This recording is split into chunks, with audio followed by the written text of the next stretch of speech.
Puji Tuhan, mari kita belajar bersama firman Tuhan hari ini.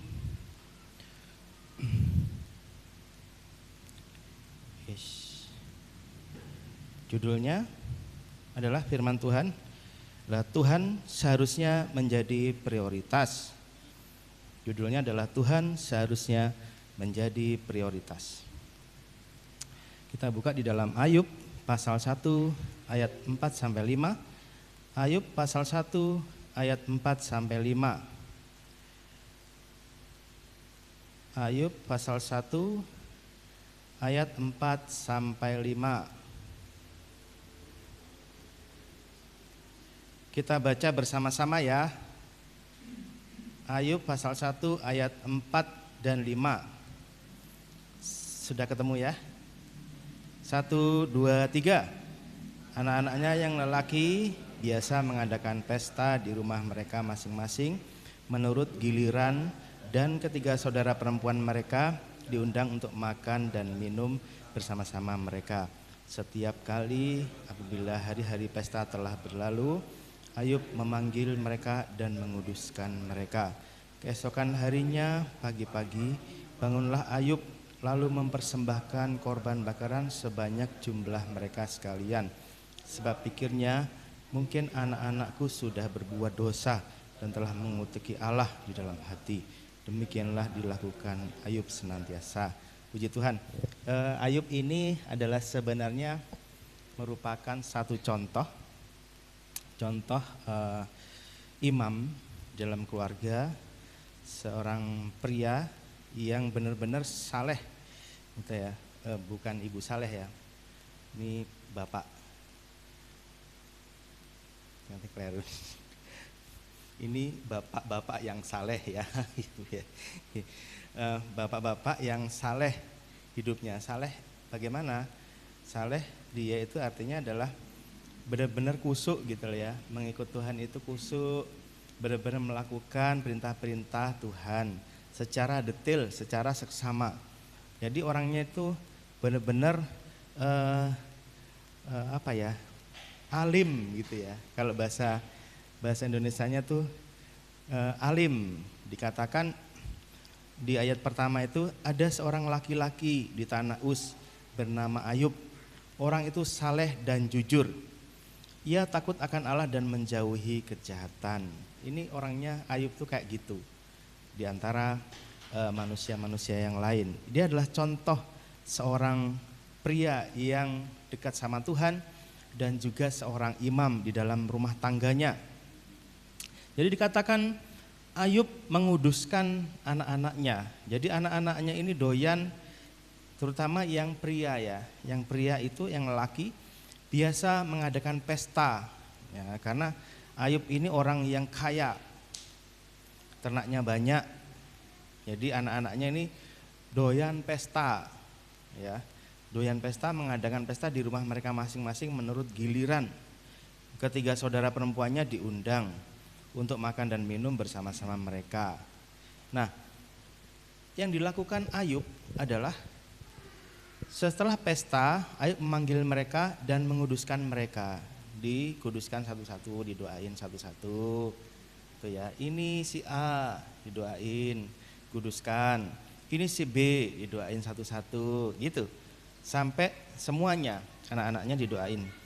Karena pikirnya Ayub takut anak-anaknya ini sudah berbuat dosa kepada Tuhan dan telah mengutuki Allah dalam hatinya. Jadi perhatiannya seorang ayah, seorang bapak ini kepada anak-anaknya itu sedemikian rupa. Padahal itu di waktu yang perjanjian lama. Ini termasuk golongan orang-orang lama. Itu dia begitu care sama anak-anaknya.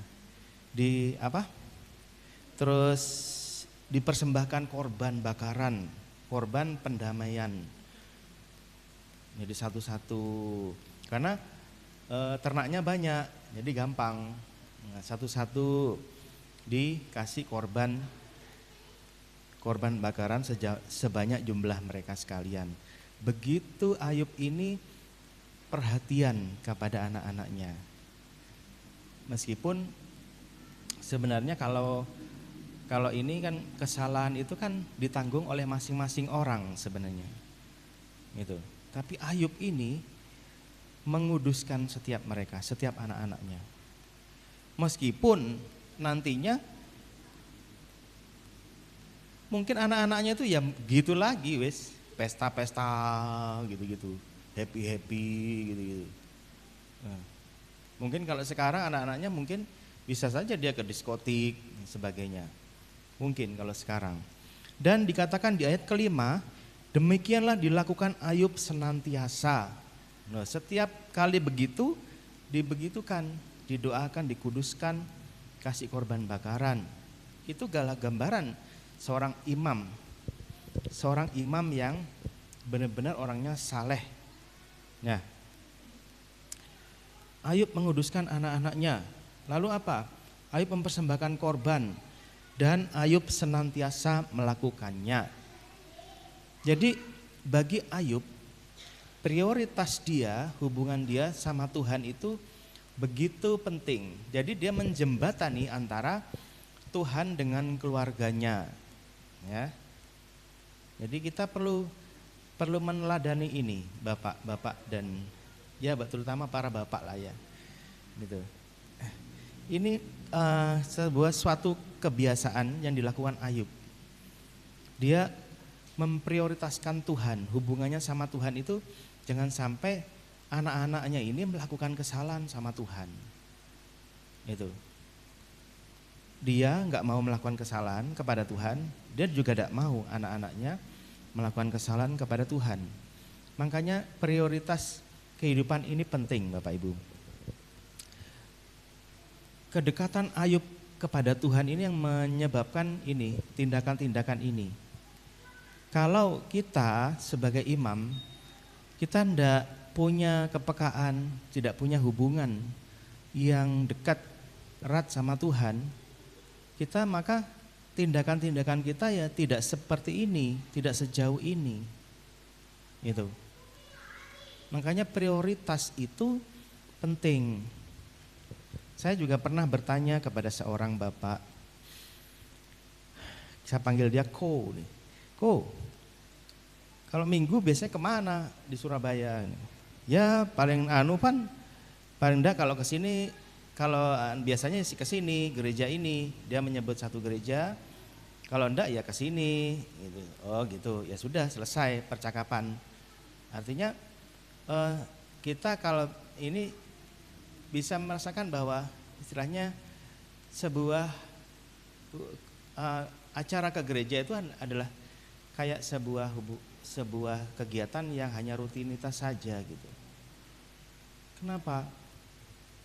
Karena apa? Toh aku pun sudah kecukupan segalanya. Apa-apa sih sudah punya semuanya. Semua sudah tercukupi, sandang pangan papan apalagi aman. Sepertinya bukan satu hubungan yang begitu ingin untuk dikerjakan gitu. Minggu ini memang kita perlu tes kepada diri kita sendiri. Hari Minggu ini apa yang kita ingat pertama kali itu di dalam pikiran kita. Apakah itu adalah pekerjaan, apakah keluarga, ataukah beribadah, ataukah kegiatan rutin kita adalah berdoa dan baca Alkitab, ataukah ya pokoknya senang-senang mau ke pantai.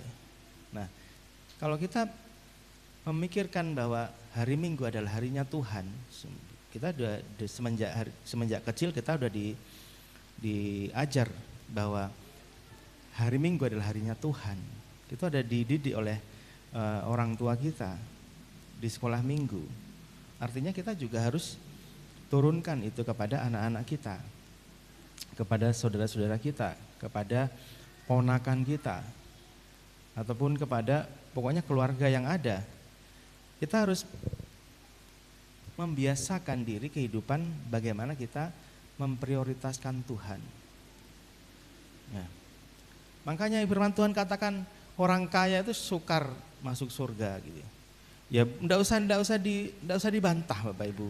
Enggak usah dibantah. Enggak, saya kaya dan saya gampang kok masuk surga. Enggak usah dibantah. Itu memang benar gitu. Karena apa? Kalau kita sudah kecukupan, kita kayak itu udah enggak butuh Tuhan gitu. Berapa banyak gereja-gereja di luar negeri yang enggak pernah ada jemaatnya. Bahkan ada gereja yang dijual. Mana ada gereja dijual? Kok bisa ada gereja dijual? Itu baiknya bukan, memang gereja itu adalah diri kita sendiri.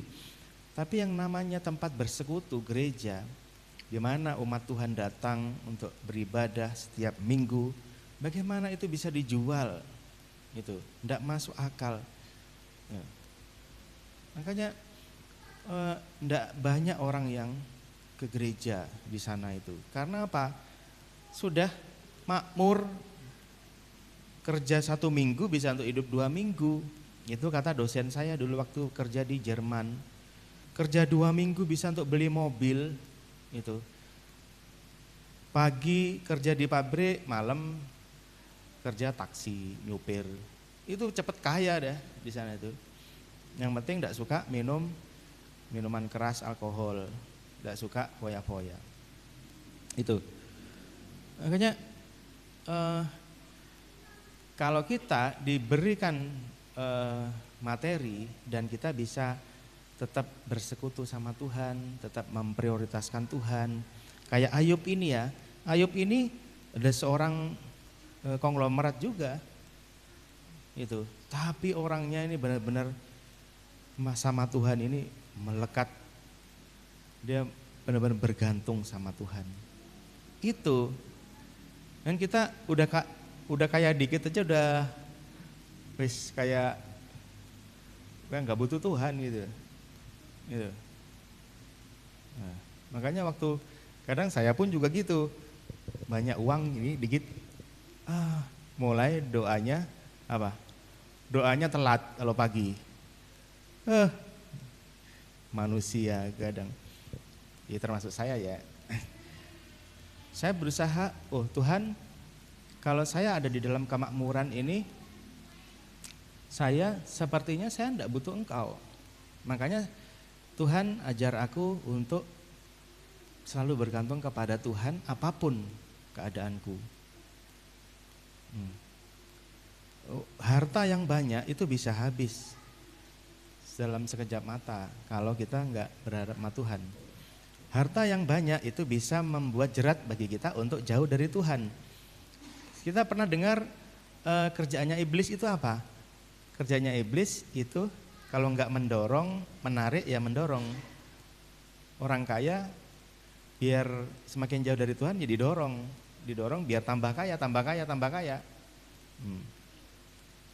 Biar dia udah nggak perlu Tuhan. Ya, itu. Ini kita perlu berhati-hati kalau kita berdoa, Tuhan saya minta usaha saya berkembang, saya minta usaha saya diberkati. Iya, oke, sip. Begitu dikabulkan sama Tuhan, pastikan kita udah siap belum, gitu. Udah siap belum? Tahu-tahu apa? Enggak siap. Udah pernah ke gereja, udah gak pernah doa, gak pernah baca Alkitab. Udah. Gitu. Udah tiket keselamatannya hilang. Ya. Tuhan harus jadi prioritas dalam segala aspek hidup kita. Yang pertama adalah di dalam keluarga. Kedua, di dalam pekerjaan. Jadi Tuhan itu bukan hanya ada di gereja, Tuhan itu bukan hanya ada di Alkitab, lalu diem di Alkitab gitu, diem di gereja nggak kemana-mana. Enggak, silahkan libatkan Tuhan dalam kehidupan kita sehari-hari, di dalam keluarga, di dalam pekerjaan, itu.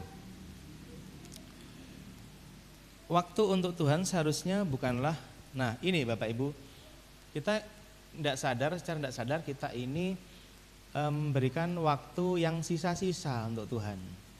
Itu. Doa pagi, kita sudah setel alarm.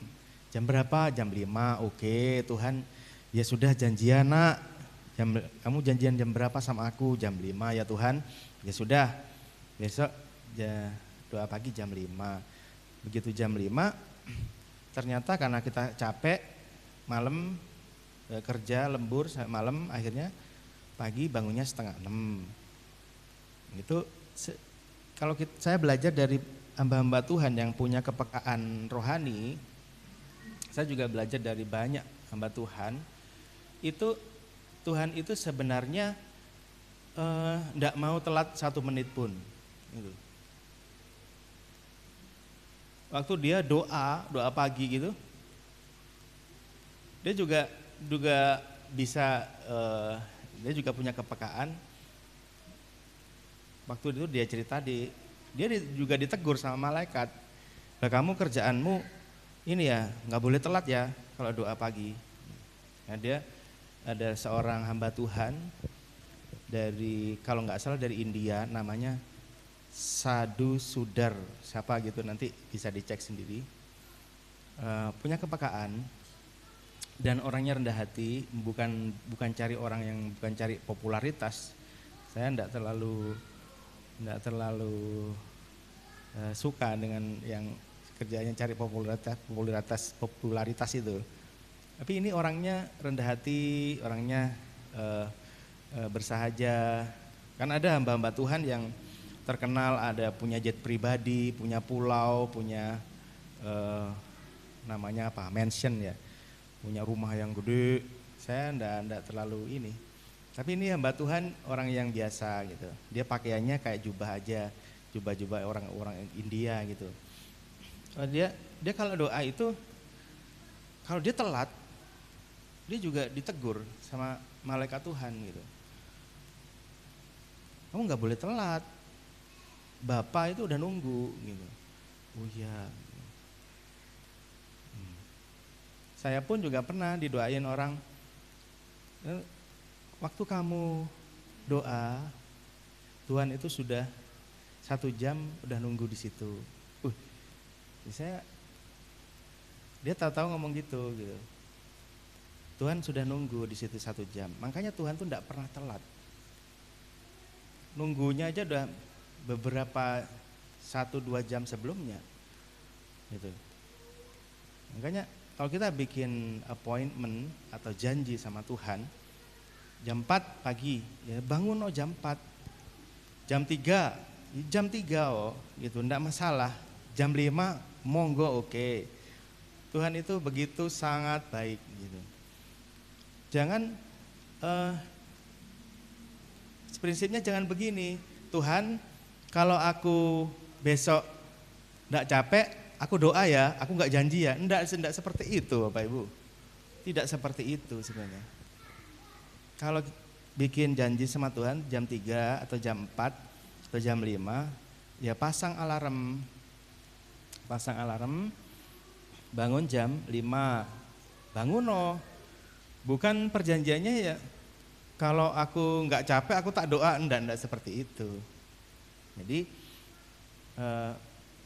jam 4 ya Tuhan, ya, jam 4 pasang alarm, bangun jam 4. Jadi persiapkan tidurnya, enggak boleh yang terlalu malam tidurnya. Ya memang seperti itu. Nenek saya ini dari agama seberang, saudara dari nenek saya itu kerja di perusahaan rokok. Ini orang seberang. Dia tuh enggak pernah pakai alarm. Tapi tidurnya jam 9 malam. Pokoknya setiap jam 9 pasti tidur. Meskipun ada dulu sinetron di Indosiar itu apa namanya yang menarik itu sampai malam. Tapi dia nggak mau ikut itu. Dia jam 9 pasti dia harus tidur.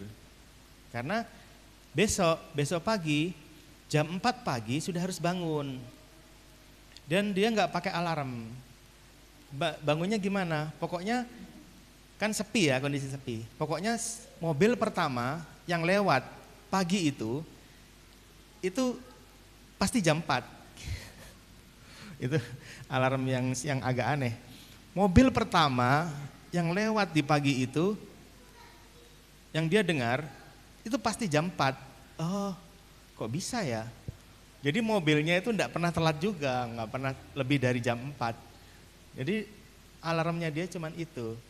Tapi harus tidurnya jam 9 malam. Enggak boleh lebih dari jam 9. Jam 10, jam 11 enggak lebih. Makanya bangunnya bisa pagi. Maksudnya kenapa saya cerita ini? Sebenarnya kita bisa untuk bangun pagi, yang penting waktunya harus, jam tidurnya harus awal gitu. Kalau mau bangun jam 5 ya tidurnya jam 10 atau jam 9. Itu bisa, jadi kita nggak capek bangun paginya. Jadi kita membiasakan apa? Jangan memberikan Tuhan itu energi sisa-sisa. Ya. Karena Tuhan selalu memberikan kita yang terbaik. Tidak pernah memberikan kita sisa-sisa. Enggak. Tuhan selalu punya rancangan yang baik, terbaik untuk setiap anaknya. Jadi mari kita berikan yang terbaik juga untuk Tuhan. Nah, harus ada waktu khusus dan waktu spesial. Nah, namanya hubungan sahabat itu gitu, antara Tuhan dan kita. Ya, kita mau menjadi sahabatnya Tuhan, ya harus punya waktu khusus, spesial bersama Tuhan. Ya itu tadi pas jam-jam yang sudah kita sepakati bersama Tuhan. Capek, harus doa tetap. Datang dari mana? Saya dulu pernah bukan pelayanan ya, mendoakan seseorang jam 9 sampai jam 12 malam. Ya harus habis itu ya doa pribadi, doa saya sendiri gitu. Sampai jam 1, jam 2 baru tidur. Capek, harus baca firman. Kalau kita mendisiplinkan diri untuk baca firman,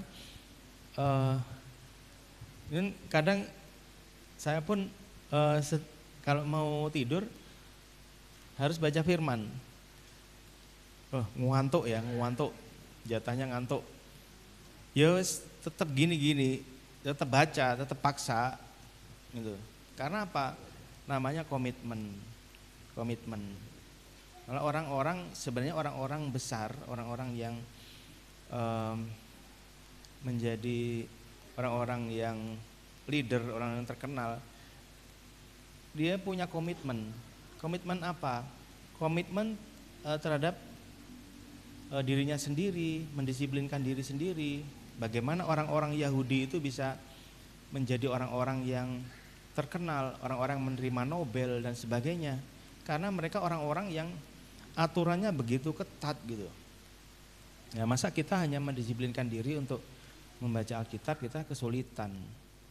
Nah, itu kita harus memulai mendisiplinkan diri, komitmen untuk serius sama Tuhan, menjadikan Tuhan itu prioritas waktu doa, prioritas firman Tuhan. Nah, ya kadang kita ini kan kadang, ya Tuhan, aku hari ini capek lah Tuhan, capek habis seharian lembur kerja dan sebagainya, nggak sempat ya Tuhan baca Alkitab itu. Tapi kalau kita mendengarkan suara hati, nggak mau abaikan itu, kita mesti katakan apa? Kalau orang anak Tuhan yang mau ikut Tuhan dengan sungguh-sungguh, dia pasti apa? Pikul salib. Jadi namanya anak Tuhan itu bukan anak-anak gampangan. Dan namanya ada pikul salib. Namanya pikul salib itu ya seperti ini, gitu. Ada waktu doa, ada waktunya baca Alkitab. Meskipun itu tidak dalam keadaan yang enak, bukan dalam keadaan yang baik-baik saja. Saya DL dinas luar, keluar kota, ya Alkitabnya ditandai, atau kalau lupa ya sudah baca dari mana saja, yang penting baca Alkitab gitu. Pas bangun tidur, pas mau tidur, tetap harus baca gitu. Bukan lalu ya wis sempet Tuhan. Nah, enggak seperti itu. Dan ini juga saya praktekkan. Kita baca di dalam Daniel pasal 6 ayat 7 sampai 10. Daniel pasal 6 ayat 7 sampai 10. Daniel pasal 6 ayat 7 sampai 10. Saya bacakan. Semua pejabat tinggi kerajaan ini, semua penguasa dan wakil raja, para menteri dan bupati telah mufakat supaya dikeluarkan kiranya suatu penetapan raja dan ditetapkan suatu larangan agar barang siapa yang dalam 30 hari menyampaikan permohonan kepada salah satu dewa atau manusia kecuali kepada tuanku, ya raja, maka ia akan dilemparkan ke dalam gua singa. Oleh sebab itu ya raja, keluarkanlah larangan itu dan buatlah suatu surat perintah yang tidak dapat diubah menurut undang-undang orang Media dan Persia yang tidak dapat dicabut kembali. Sebab itu Raja Darius membuat surat perintah dengan larangan itu. Demi didengar Daniel bahwa surat perintah itu telah dibuat, pergilah ia ke rumahnya. Dalam kamar atasnya ada tingkap-tingkap yang terbuka ke arah Yerusalem. 3 kali sehari ia berlutut, berdoa serta memuji Allahnya seperti yang biasa dilakukannya. Kebiasaannya Daniel adalah 3 kali sehari berlutut, berdoa serta memuji Allahnya seperti yang biasa dilakukannya. Jadi ini sudah kebiasaannya Daniel, itu 3 kali sehari berlutut, berdoa serta memuji Allahnya. Ini kebiasaannya orang-orang yang menjadi legenda, yang terkenal, orang-orang dipakai Tuhan di Alkitab. 3 kali sehari berlutut, berdoa serta memuji Allahnya seperti yang biasa dilakukannya. Inilah Daniel, orang yang memprioritaskan Tuhan. Makanya dia penuh dengan hikmat, penuh dengan anugerah Tuhan, dipakai Tuhan. Ada orang yang mengatakan kepada saya, waktu itu saya pas scroll TikTok untuk konten-konten rohani, saya add gitu ya, saya tambahkan, saya berteman. Jadi kalau orang rata-rata dia berdoanya 2 jam dalam sehari, dia dalam 5 tahun dia bisa dia pasti dia akan jadi sesuatu, jadi orang yang berbeda dengan yang lain. 2 jam sehari. Karena apa? Orang yang berdoa minimal 2 jam sehari pasti orangnya penuh dengan ide, dengan inovasi, dengan kreativitas gitu. Saya masih mau nyoba 2 jam, belum mampu. Bangunnya pagi, kadang ya gitu, kalau 2 jam ya pasti ngantuk gitu. Masih 1 jam. Nah, itulah Bapak Ibu.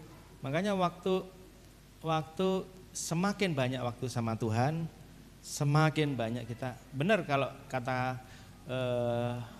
pujian mengatakan banyak berdoa, banyak berkat. Itu udah benar itu. Enggak diragukan lagi. Benar. Banyak doa, banyak berkat. Ayat 10 terutama ya, di ayat 10. Jadi dalam kamar atasnya ada tingkap-tingkap yang terbuka, 3 kali sehari ia berlutut, berdoa dan memuji Allahnya seperti yang biasa dilakukannya. Mari hal untuk memprioritaskan Tuhan itu menjadi kebiasaan kita setiap hari. Gitu. Itulah kunci kesuksesan dari imam-imamnya Tuhan. Ada juga di situ istri yang menjadi penolong, itu juga menjadi penopang kepada suaminya. Itu membiasakan hal-hal yang memprioritaskan Tuhan, itu seperti yang biasa dilakukannya. 3 kali sehari berdoa, berlutut, memuji Tuhan. Ini sangat indah sekali kalau kita praktekkan dalam kehidupan kita. Lalu saya juga mengalaminya Bapak Ibu di tempat saya bekerja. Saya berdoa itu, Tuhan saya mengundang Engkau untuk ikut turut bekerja, ikut campur di dalam pekerjaanku. Dan saya tidak sadar kalau Tuhan itu bekerja di dalam unit saya, di dalam instalasi saya. Orang-orangnya itu yang ada di unit saya, itu orang-orangnya jadi kreatif-kreatif gitu. Jadi rajin-rajin gitu. Jadi orangnya enak-enak semua. Saya tuh enggak nyadar. Pas pernah itu ada lomba. Lomba itu pesertanya satu rumah sakit dan seluruh unit. Ada berapa ya? 15 unit ya. Itu ruangannya itu dilombakan. Jadi kebersihannya dilihat, terus bagaimana tempelan-tempelannya di situ. Pokoknya kebersihannya itu harus dilombakan. Mana yang paling bersih, paling rapi itu. 2 tahun yang lalu kami ini juara 3 IT. Paling bersih, paling rapi. Nah, kami juara 3, harapan kami ya sudahlah juara 3 lah. Kami pertahankan aja, cukup gitu. Cukup toh juara 3 lumayan lah hadiahnya gitu. Tahun lalu tahu nggak kami juara 1. Kok bisa ini? Kok kenapa kok jadi juara 1 gitu? Saya juga mikir itu apa sih hebatnya ruangan kami ini? Nah, kami juga nggak nyogok, juga nggak nyuap, juga ini. Tahu-tahu teman-teman itu udah bersih-bersih sendiri gini. Ayo. Nah, ruangan-ruangan itu banyak yang lebih jago daripada kami. Tapi juara 1 di tempat kami. Saya gak heran, Tuhan kok bisa? Iya, kamu kan doamu gimana kalau pagi? Iya, saya minta Tuhan ikut campur di dalam pekerjaan saya. Ya sudah, oh iya Tuhan ikut campur juga akan semua hal. Oh ya benar Tuhan, terima kasih Tuhan. Jadi tanpa saya enggak pernah orang anak-anak tuh dioprek-oprek semua. Ayo yang rajin, enggak pernah. Tiba-tiba mereka tuh udah ayo kerja. Otomatis. Tahu-tahu udah dapat juara 1. Loh, enggak pernah menyangka. Beneran. Gitu. Dan orang-orangnya ini enak-enak gitu rata-rata. Rata-rata enak-enak semua. Itulah, makanya kita libatkan Tuhan, prioritaskan Tuhan. Kejadian pasal 6 ayat 9, Kejadian pasal 6 ayat 9, Kejadian pasal 6 ayat 9 ini adalah riwayatnya Nuh, saya bacakan. Inilah riwayat Nuh. Nuh adalah seorang yang benar dan tidak bercela di antara orang-orang sezamannya. Dan Nuh itu hidup bergaul dengan Allah. Kalau kita baca di dalam terjemahan King James Version, these are the generations of Noah. Noah was a just man and perfect in his generations. And Noah walked with God. Dikatakan di bahasa Inggrisnya, Noah itu berjalan dengan Tuhan. Oh, orangnya berjalan sama Tuhan. Makanya Bapak Ibu kalau beraktivitas setiap hari berdoalah. Tuhan ikut campur dalam pekerjaanku, Tuhan ikut campur dalam aktivitasku, Tuhan berjalanlah bersamaku. Itu. Maka sepanjang hari ini, Bapak Ibu akan dituntun oleh Tuhan, disertai sama Tuhan. Buktikan aja, coba aja. Gitu. Ada inspirasi, ada hikmat baru untuk mengatasi jalan-jalan buntu yang mungkin kok sulit. Tapi kalau bersama Tuhan, kadang saya diem aja, gimana ya, udah mentok, gimana, nggak ada solusi. Coba diem aja dulu, nanti Tuhan kasih hikmat. Oh gini aja, gini. Atau tahu-tahu ada pertolongan. Oh, ini, gini. Wah, tahu-tahu aja dia. Gitu.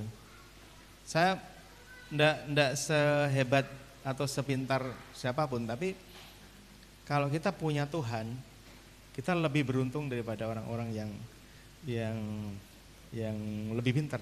Itu yang saya alami selama ini. Jadi terjemahnya King James itu Nuh itu walk with God, berjalan bersama Tuhan. Yehezkiel pasal 14 ayat 13 sampai 20. Yehezkiel 14 ayat 13 sampai 20. Yehezkiel pasal 14.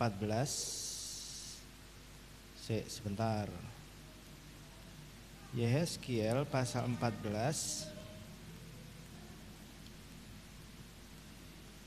Yehezkiel pasal 14 ayat 13 sampai 20.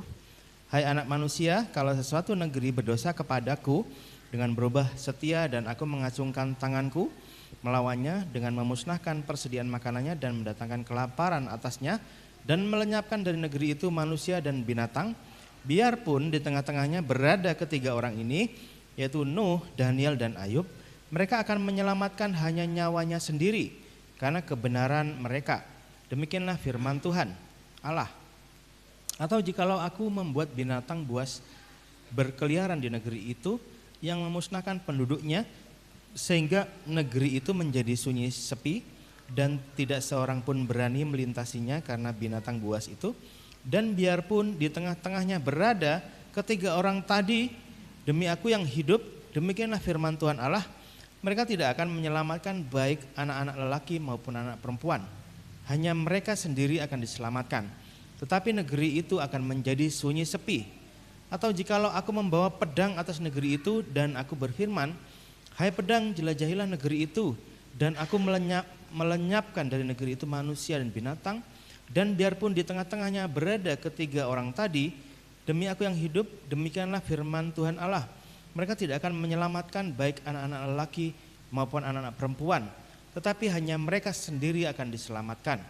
Atau jikalau aku mendatangkan sampar atas negeri itu dan aku mencurahkan amarahku atasnya sehingga darah mengalir dengan melenyapkan dari negeri itu manusia dan binatang, dan biarpun Nuh, Daniel dan Ayub berada di tengah-tengahnya, demi aku yang hidup, demikianlah firman Tuhan Allah, mereka tidak akan menyelamatkan baik anak-anak laki-laki maupun anak perempuan, melainkan mereka akan menyelamatkan hanya nyawanya sendiri karena kebenaran mereka.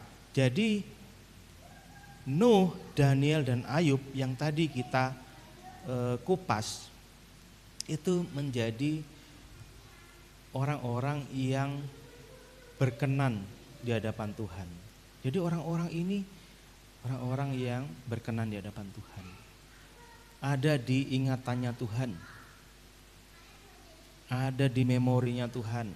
Makanya kita ini udah punya nama masing-masing dan kita bisa menjadi anak-anak Tuhan yang diingat oleh Tuhan. Itu seperti Nuh, Daniel dan Ayub. Ini. Makanya orang-orang ini, tiga orang ini adalah orang-orang yang memprioritaskan Tuhan. Mari kita memulai untuk memprioritaskan Tuhan di dalam setiap hari kita. Gitu. Waktu kita bekerja dari hari Senin, Selasa, Rabu, Kamis, Jumat, Sabtu, kita selalu memulai hari-hari bersama Tuhan. Memulai pagi bersama Tuhan. Kalau kita memulai pagi bersama Tuhan, pasti kita akan mendapatkan kemenangan. Meskipun hari itu ada masalah yang berat, tapi kita pasti dapatkan kemenangan dari Tuhan. Yang penting jangan kita andalkan kekuatan sendiri. Itu Tuhan tidak mau, tidak berkenan akan hal tersebut. Makanya kita belajar memprioritaskan Tuhan. Orang yang menghadirkan Tuhan sebagai prioritas dalam hidupnya, dia akan diperhatikan Tuhan, pasti ada pertolongan Tuhan. Yesaya pasal 40 ayat 31. Yesaya sebentar. Ya, Yesaya pasal 40 ayat 31 saya bacakan sebagai ayat yang terakhir. Tetapi orang-orang yang menanti-nantikan Tuhan mendapat kekuatan baru. Mereka seumpama raja wali yang naik terbang dengan kekuatan sayapnya. Mereka berlari dan tidak menjadi lesu. Mereka berjalan dan tidak menjadi lelah. Amin. Mari kita menjadi umat Tuhan yang memprioritaskan Tuhan. Orang menanti-nantikan Tuhan. Makanya pagi hari itu kita doa itu kita menanti-nantikan Tuhan.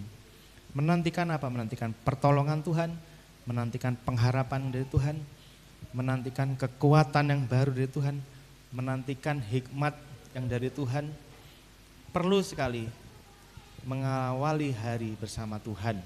Supaya apa? Supaya kita menjadi orang-orang yang menang. Bukan orang yang kalah dengan masalah-masalah. Tidak, tapi masalah akan datang. Tapi pemenangnya adalah kita. Amin. Tuhan Yesus memberkati. Demikian firman Tuhan, kita akan berdoa. Terima kasih kepada Tuhan yang mengajarkan kami untuk firman Tuhan malam hari ini. Kami rindu, kami senantiasa mau menjadikan Tuhan sebagai prioritas di dalam kehidupan kami. Terima kasih Tuhan Yesus, terima kasih ajar kami menjadi pelaku firman yang berkenan di hadapan Tuhan. Mampukan kami untuk melakukan firman ini dengan Roh Kudus-Mu. Dalam nama Tuhan Yesus kami berdoa, haleluya. Amin.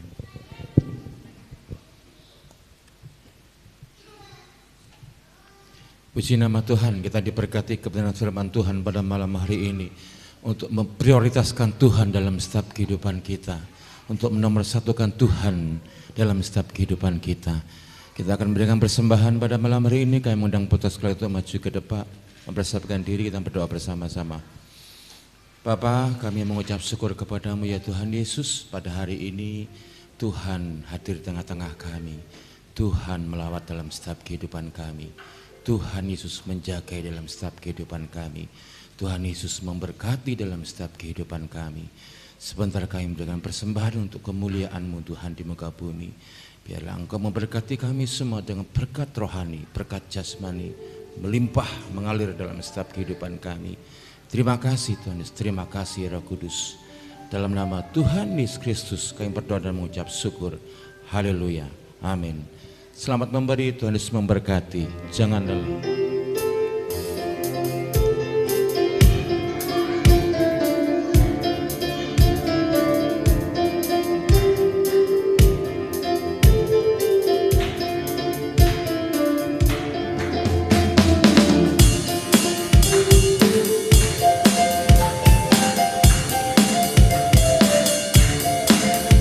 Jangan lelah bekerja di ladangnya Tuhan. Roh Kudus yang beri kekuatan, yang mengajar dan menopang. Tiada lelah bekerja bersamamu Tuhan, yang selalu mencukupkan akan segalanya. Ratakan tanah bergelombang, timbunlah tanah yang berlubang, menjadi siap dibangun di atas dasar iman. Ratakan tanah bergelombang, timbunlah tanah yang berlubang, menjadi siap dibangun di atas dasar iman. Menjadi siap dibangun, menjadi siap dibangun, menjadi siap dibangun di atas dasar iman. Jangan lelah. Terima kasih. Buat ibadah hari Kamis ada persaka di rumahnya Bapak Tikwi. Kemudian hari Minggu ada sekolah minggu, enggak ada ya sekolah minggunya. Ibadah raya jam 5 sore bertempat di tempat ini. Biarlah kita sama-sama menyiapkan hati kita untuk memuji Dia, menyembah Tuhan sebagai ganti, sebab Dia sudah mencintai kita lebih dulu. Terima kasih, Tuhan Yesus memberkati. Selamat malam. Doa berkat, doa penutup kami serahkan kepada, ada pengumuman tambahan. Langsung doa? Ya, Bu, sama doa berkat. Doa penutup dan doa berkat. Ya, yuk. Baik, puji Tuhan, shalom Bapak Ibu, jemaat Tuhan. Kita bersyukur hari ini beribadah ya. Tuhan memberkati semuanya, seluruh jemaat Tuhan. Dan saat ini walaupun kita jauh, kita saling mendoakan. Dan saat ini kita akan tutup ibadah. Mari kita tundukkan kepala kita. Bapa, kami mengucap syukur untuk kuasa-Mu yang menyertai hidup kami sepanjang minggu ini. Engkau yang sudah memelihara kami dengan kesehatan, dengan berkat-berkat yang berkecukupan untuk makan minum kami setiap hari. Kami mengucap syukur kepadamu Bapa. Dan saat ini kami beribadah meninggikan nama-Mu. Ketika kami datang di hadapan-Mu, Engkau sudah menyediakan berkat yang terbaik bagi kami semuanya. Saat ini hamba-Mu berdoa untuk seluruh jemaat Tuhan. Engkau memberkati keluarga mereka, memberkati usaha pekerjaan mereka, memberkati seluruh pergumulan mereka, kesulitan, kesusahan, kesesakan. Tuhan memberi jalan keluar yang terbaik. Tuhan memberi penghiburan dan pertolongan di dalam nama Tuhan Yesus. Berkati ya Tuhan untuk semua jemaat yang hadir maupun yang tidak hadir. Tuhan melawat hidup mereka dalam nama Tuhan Yesus. Berkati anak-anak-Mu yang sudah melayani. Tuhan tambah-tambahkan kasih dan cinta akan Tuhan yang akan memampukan mereka semua untuk lebih lagi mengenal kehendak-Mu di dalam nama Tuhan Yesus. Terpujilah nama-Mu Tuhan kami yang hidup, yang kami sembah, yang kami muliakan di dalam nama Tuhan Yesus. Tuhan menolong jemaat-Mu datang beribadah dengan penyertaan yang sempurna. Saat ini Tuhan juga menyertai perjalanan umat-Mu akan kembali ke tempat mereka masing-masing di dalam nama Tuhan Yesus Kristus. Haleluya. Mari jemaat Tuhan, kita arahkan hati kita kepada Tuhan, kita angkat tangan kita terima berkat dari Bapa kita, sumber segala berkat. Haleluya. Tuhan membuka jalan keluar bagimu, Tuhan memberkati keluar masukmu, dan Tuhan mengurapi engkau dengan urapan yang baru, sehingga hatimu pun makin mengenal akan kebaikan Tuhan, dan disertainya jalan-jalanmu, dan dibuatnya berhasil apa yang kau kerjakan, dan disehatkannya tubuhmu dalam nama Tuhan Yesus Kristus. Terima kasih Bapa, haleluya. Damai daripada Allah Bapa, cinta kasih dari Tuhan Yesus, dan persekutuan oleh Roh Kudus menyertai engkau dari sekarang sampai selama-lamanya. Tuhan Yesus memberkati. Amin. Amin. Tuhan Yesus memberkati. Mari kita sama-sama menaikkan doa Bapa kami. Bapa kami yang di surga, dikuduskanlah namamu, datanglah kerajaan-Mu, jadilah kehendak-Mu di bumi seperti di surga. Berikanlah kami pada hari ini makanan kami yang secukupnya, dan ampunilah kami akan kesalahan kami, seperti kami juga mengampuni orang yang bersalah kepada kami. Dan janganlah membawa kami ke dalam pencobaan, tetapi lepaskanlah kami daripada yang jahat, karena Engkaulah yang mempunyai kerajaan dan kuasa dan kemuliaan sampai selama-lamanya. Amin. Amin. Tuhan Yesus memberkati Bapak Ibu. Tuhan mencurahkan kasih-Nya. Selamat hari Minggu. Kita terus saling mendoakan. Amin. Shalom.